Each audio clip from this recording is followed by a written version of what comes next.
Les hablaré sobre el sistema digestivo. Soy la cadete de primer año, Brea Lisbeth Gutiérrez Rodríguez. Mi docente es el médico cirujano, maestro en ciencias, Said Fernández Hernández. Bueno, antes que nada, el sistema digestivo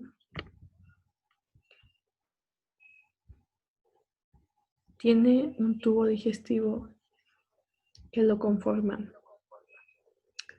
la boca, el intestino delgado, la faringe, el esófago, el estómago, el intestino grueso, el páncreas, el recto y el ano.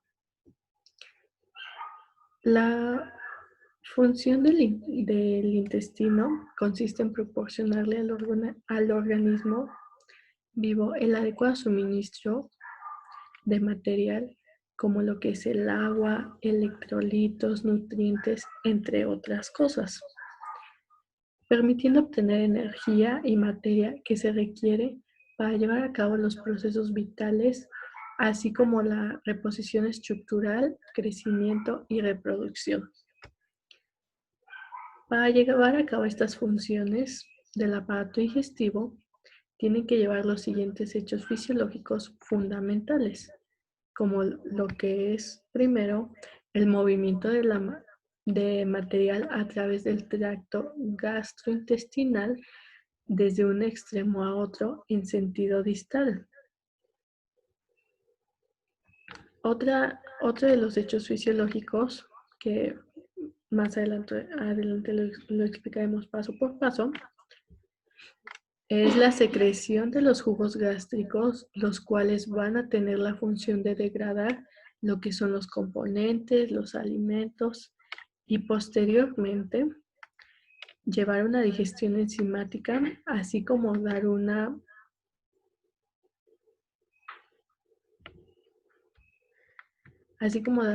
obstrucción o paso a través de la barrera intestinal de las sustancias degradadas, como lo que son agua, electrolitos, etcétera, etcétera.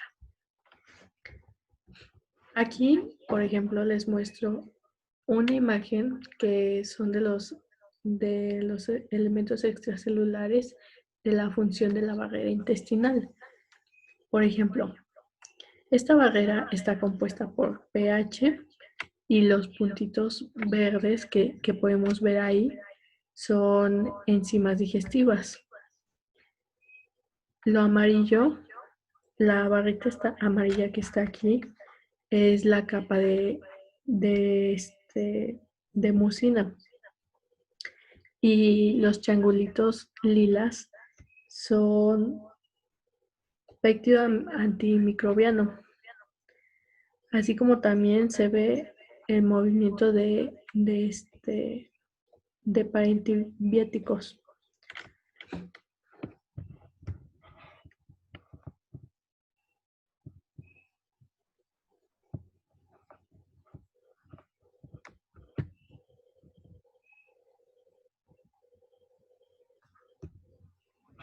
Bueno, continuamos.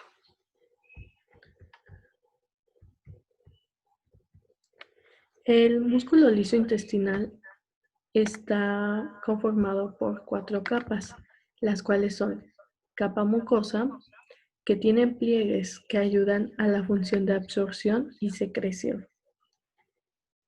que es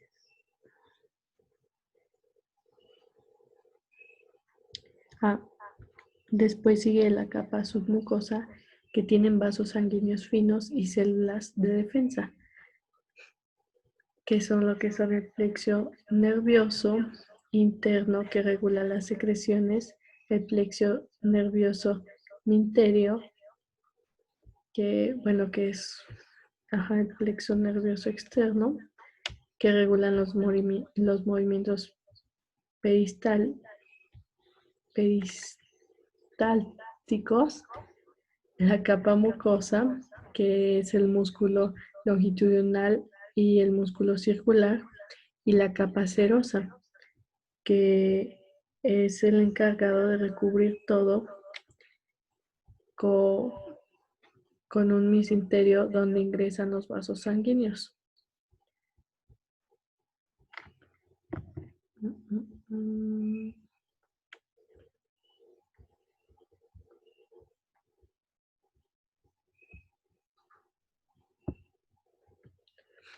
Bueno, después de esto hablamos sobre la boca.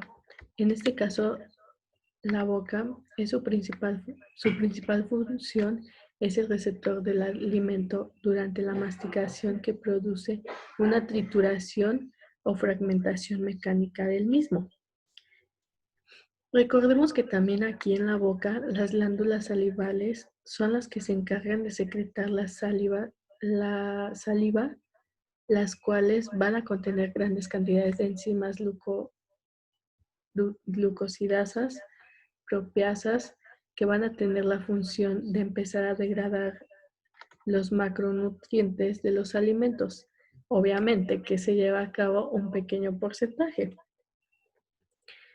Las paredes de la cavidad bucal es la pared interior, que está conformada por los labios, las paredes laterales, que están formadas por las mejillas, la pared inferior, que está formada por el piso de la boca, donde se ubica la lengua, la pared superior, que es el paladar, y la pared posterior, que es el orificio irregular llamado istmo.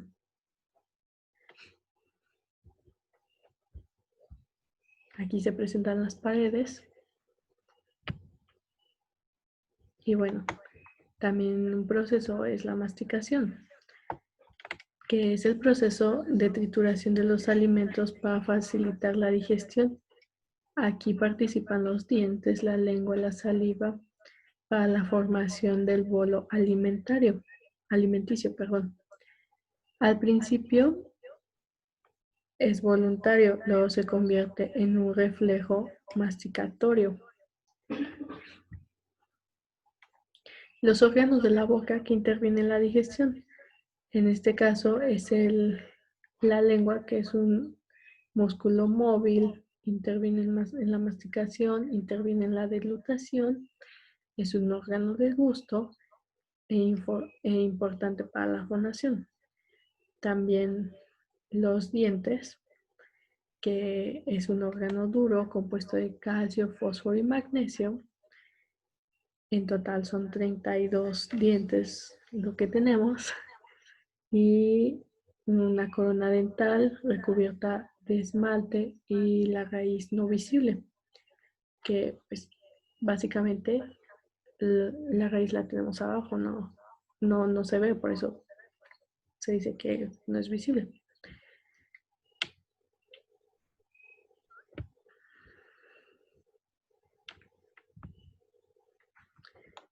Después, la saliva.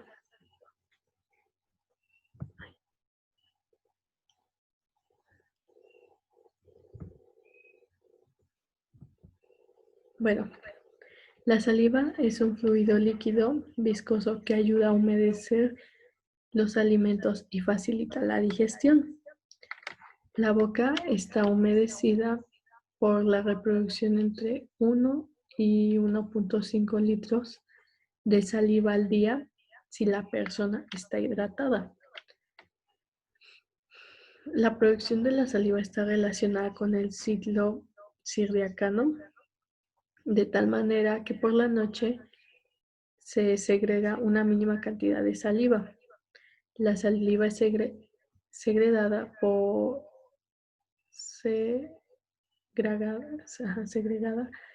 las glándulas salivales parotidia y submaxilar al 80-90%, mientras que las glándulas sublinguales producen solo un 5% de su total. La composición de la saliva es el 90% es agua, que son los alimentos que se disuelven y se puede percibir su sabor a través del sentido del gusto, y menos del 1% son iones como el cloruro, bicarbonato, fosfato y enzimas, estatina, calcio, entre otros. Las funciones de la saliva, perdón, es mantener el pH neutro, es decir, de 7.4, para evitar el crecimiento epidérmico que facilita la cicatrización de la mucosa. Esa sería la cicatrización. Ya pues el pH es para mantener la desmineralización del esmalte dental, y la función digestiva es es para mezclarse el alimento junto a la masticación y así. También la función gasitativa, que es donde la saliva permite que las partículas responsables del sabor de los alimentos alcancen a estimular los corpúsculos gustativos. También lubricar la cavidad oral, mantener el equilibrio hídrico para disminuir, al disminuirse la hidratación, envía un mensaje de alarma al organismo, produciendo una sensación de sed y la protección. No olvidemos que la saliva protege la composición enzimática.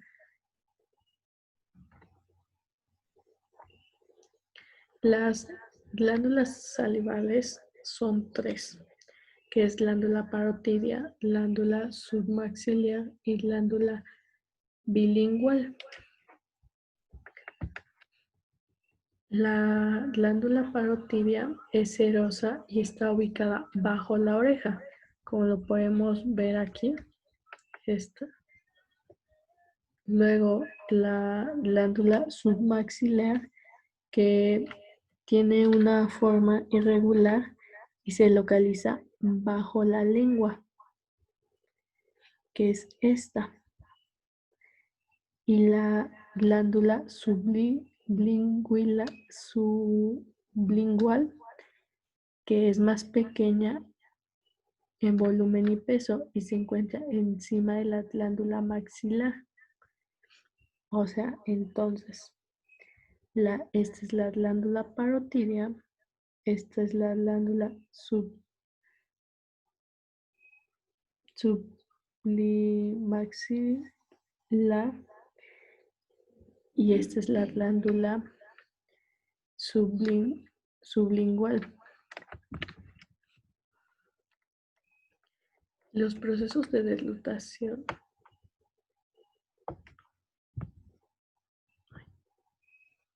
son la fase voluntaria, la fase faríngea involuntaria y la fase esofágica involuntaria. La fase oral voluntaria es la lengua cuando comprime el bolo contra el bolo alimenticio contra el paladar y lo empuja hacia atrás, que se podría decir que es cuando va pasando como por acá. Y luego la fase faríngea involuntaria, que es el paladar blando, donde se eleva y se cierra la cavidad, que es más o menos por acá sería. Y la hipóglosis desciende y cierra la tráquea y se inicia el movimiento de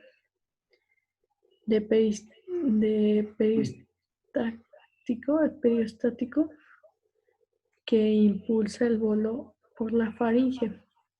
Y la fase esofarítica involuntaria, que es cuando el bolo alimenticio es empujado por las contracciones peristáticas, ayudada por la gravedad, que ya es un proceso ya más abajo. Bueno, también hay una parte de esto que es el esófago. El esófago contiene dos esfaringes, que es superior e inferior, situados en cada extremo, que son capaces de controlar el desarrollo. Su función principal es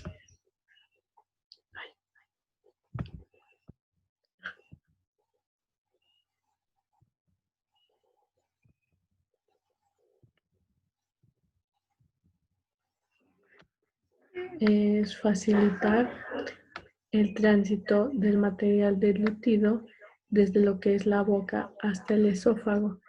Para esto, como les platicaba anteriormente, para las partes iniciales va a existir un esfínter esofágico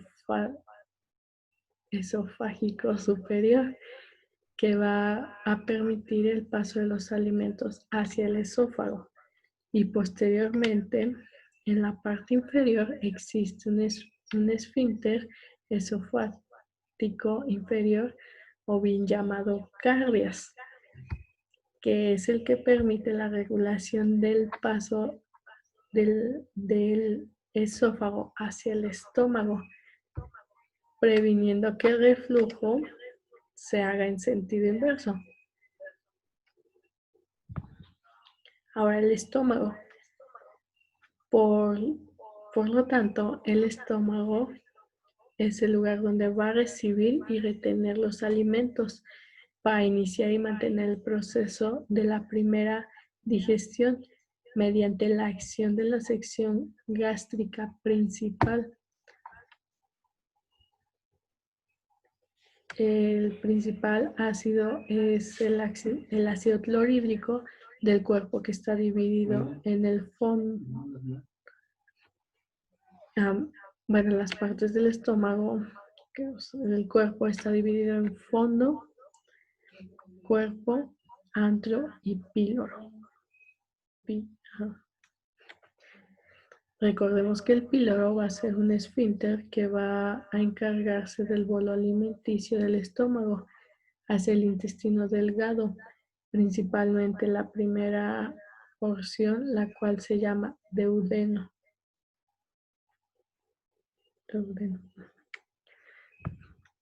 Bueno, las glándulas gástricas. Las glándulas gástricas son células principales que producen pexígeno, que se transforma en pexina, y la enzima es degradada, y la enzima que degrada las proteínas. Las células parentales que producen ácido clorhídrico. Aquí podemos ver las células parentales son estas. Las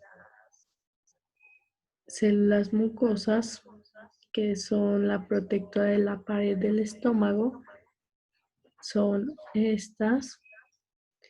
Y las células G son las células que producen gastrina, hormona que estimula la secreción del ácido clorhídrico.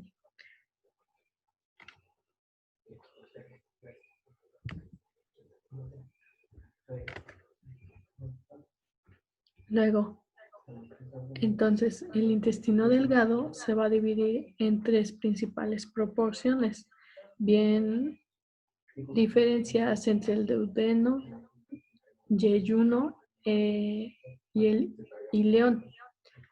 Y este mismo va a ser constituido en forma de tubo de 4 a 7 metros de longitud, plegado en las diversas asas intestinales o meandros, con el objetivo de alojar en el espacio reproducido.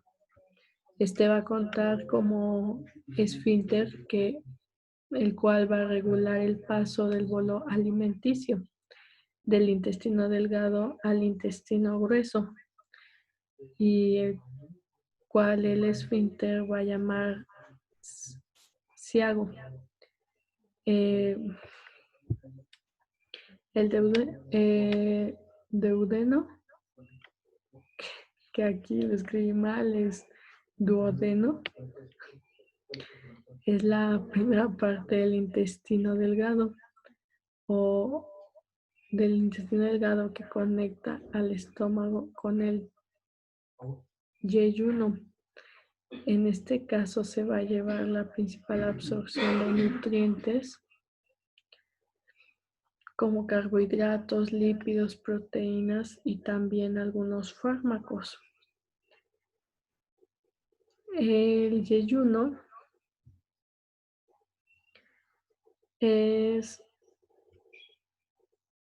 su función principal es la absorción de sustancias del bolo alimenticio.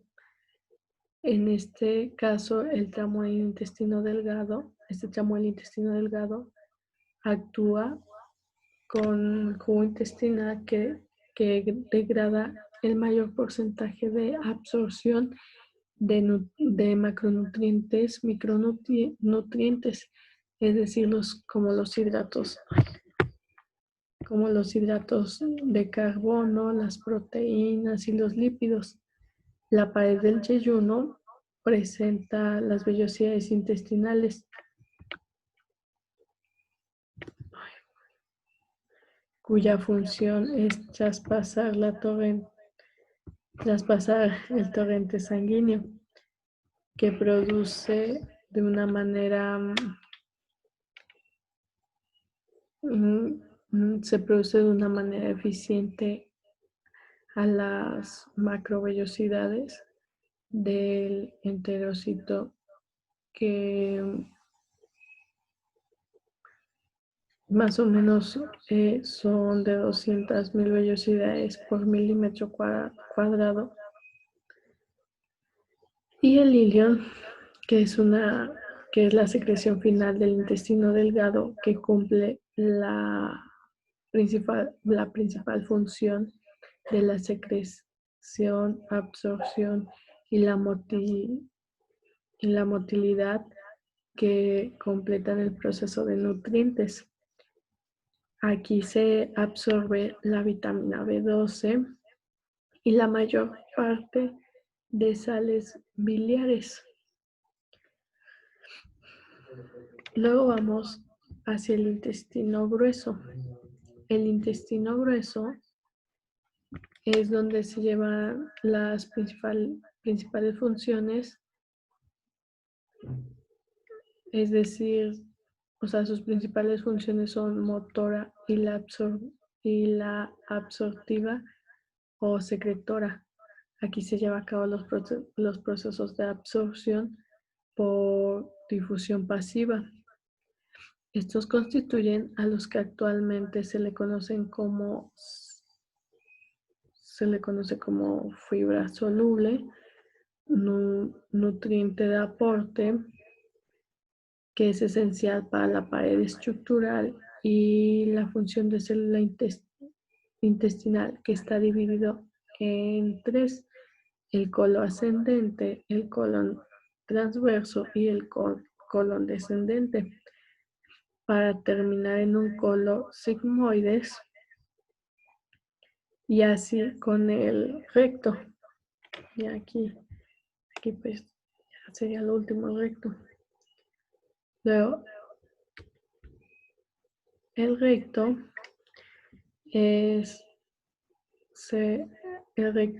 va a ser la misión de ser un reservatorio y regulación de la expulsión controlada de la materia fecal. Se supone que nosotros deberíamos defecar en cuclillas y no sentados, debido a la disposición que tiene el recto conforme a la estructura ósea en la parte inferior de nuestro cuerpo. Ese es como el dato curioso. Los órganos accesorios se puede decir que empezamos primero por el páncreas, que es una glándula situada detrás del estómago que posee una doble función.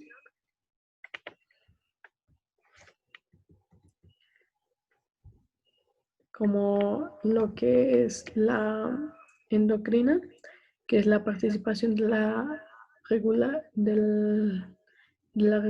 de la leucemia, secretando insulina y glucagón a través de los islotes de Langerhans, y la exocrina, que es la secreción de enzimas digestivas,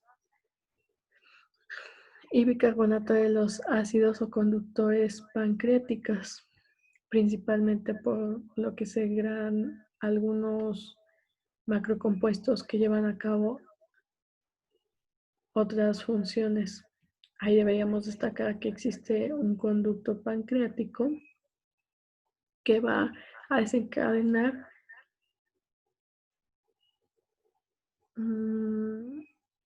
el conducto, el conducto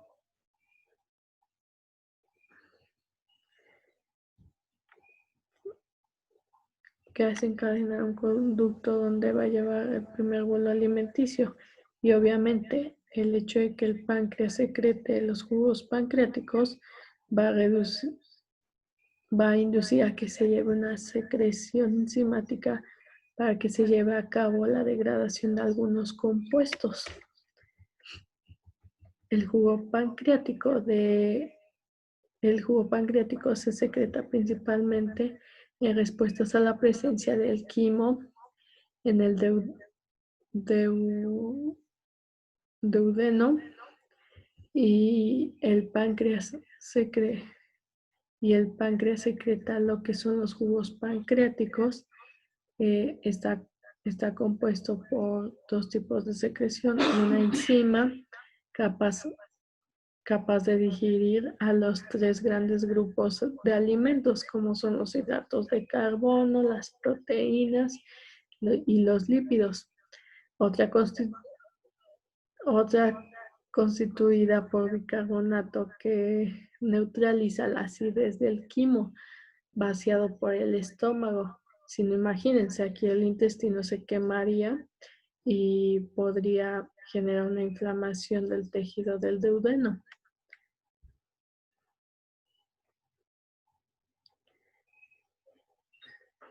Las enzimas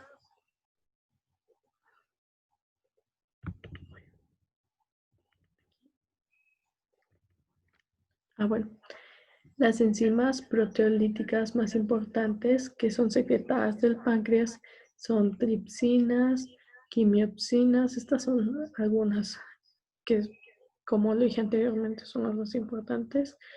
Carboxipeptidasas,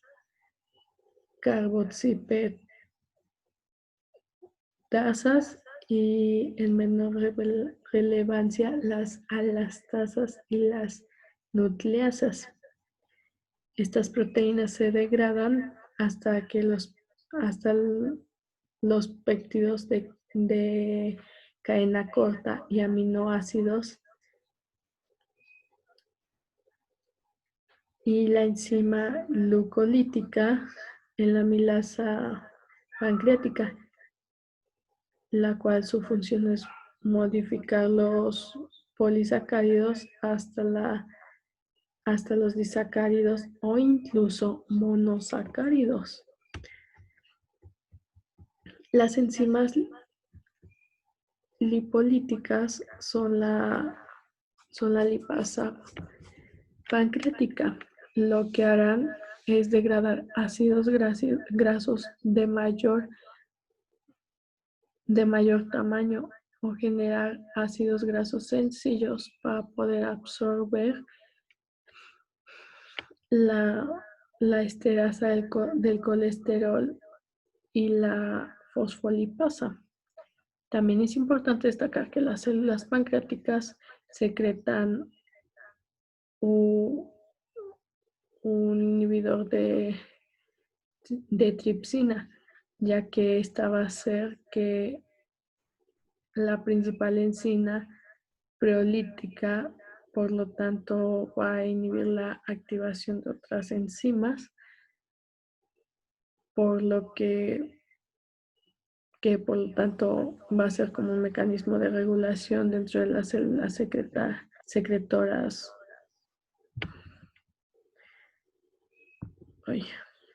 como lo que son ácidos y conductores. Por lo tanto, el páncreas, si sufre alguna lesión o se bloquean los conductos, las secreciones pancreáticas se reúnen en las zonas lesionadas, superando el efecto inhibidor de la tripsina, con la consiguiente activación de todas las enzimas proteolíticas, originando una pancreatitis aguda por autodigestión. Después, ya seguimos con el hígado y las vías biliares. Este es un órgano multifuncional situado debajo del hemidiafragma derecho, dividido por dos lóbulos, izquierdo y derecho. El hígado es perforado por medio de la arteria hepática y de la vena porta, de donde recibe la sangre el tracto gastrointestinal, permitiendo actuar sobre los productos recién absorbidos en el intestino. Las funciones del sistema vascular hepático es, a ver si, es el hígado recibe alrededor de 1.400 a 1.600 mililitros de sangre por minuto procedente de la vena porta, que es un 75%, y de la arteria hepática recibe un 25%. Ese sería el primer dato. El segundo es, al ser un órgano dilatante, puede almacenar grandes cantidades de sangre en sus vasos sanguíneos. Esto quiere decir que, o sea, es como una esponja donde almacena sangre a lo bestia. También otro caso sería que posee 450 mililitros de sangre, pero puede incluso guardar 2.000 mililitros, actuando como reservatorio de sangre, como lo decía antes. O sea, es una esponja. Cuando existe un exceso y aportándola en el organismo, ya disminuye el volumen sanguíneo. Y también otra función sería que el hígado realiza una función de limpieza de la sangre a través de las células de Kupffer, que fagocitan elementos extraños como virus, bacterias, etc., a medida que la sangre pasa a través de los sinusoides hepáticos. Su unidad funcional básica es el lóbulo hepático, que está estructurado alrededor de la vena central, que drena hacia las venas hepáticas, y estas a su vez en la vena cava inferior. Las células Kupffer van a ser las células fagocíticas que van a ayudar a defendernos ante un ataque de bacterias o incluso de virus. Dentro de las células hepáticas, que pertenece al sistema monocito y macrófago. Ahora sí.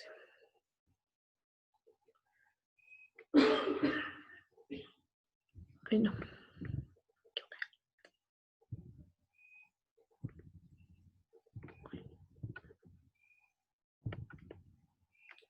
Bueno, las funciones secretoras, las funciones metabólicas del hígado intervienen en el metabolismo de los hidratos de carbono,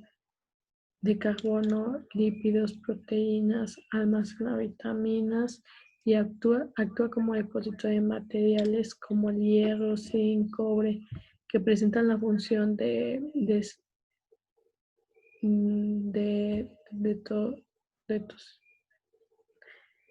detoxificante que, o sea, facilita la eliminación de fármacos y tóxicos. Las funciones secretoras. La función biliar es la sección biliar que desempeña un papel importante en la digestión y la absorción de las grasas, además de recibir el material, además de servir para la excreción de diferentes productos de desecho de la sangre. Sobre la bilirrubia, que es el producto final de la degradación de la hemoglobina, y el exceso de colesterol sintetizado por las células hepáticas. Las vías biliares van a estar formadas por un conducto hepático que continúa hacia otro conducto llamado colédoco y por la vesícula biliar que se comunica mediante a un conducto cístico como canal principal. En la desembocadura del colédoco,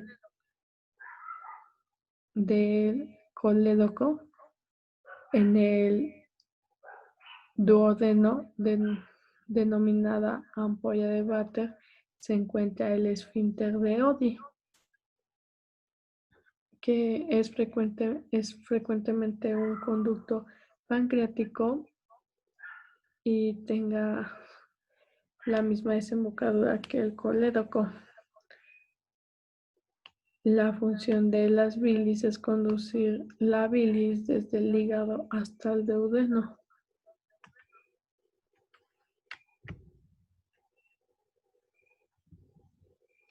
Bueno, la vesícula biliar es un líquido verdoso, el cual está constituido por sales biliares, bilirrubina, colesterol, fosfolípidos, electrolípidos y agua. El colesterol es prácticamente insoluble, o sea, el colesterol pues es la grasa que tenemos, entonces si juntamos aceite y agua pues no, o sea, es insoluble, no se van a juntar. Entonces también las sales biliares y la lectina de las bilis se combinan físicamente con él para formar micelas macroscópicas que ahí es cuando se vuelven solubles.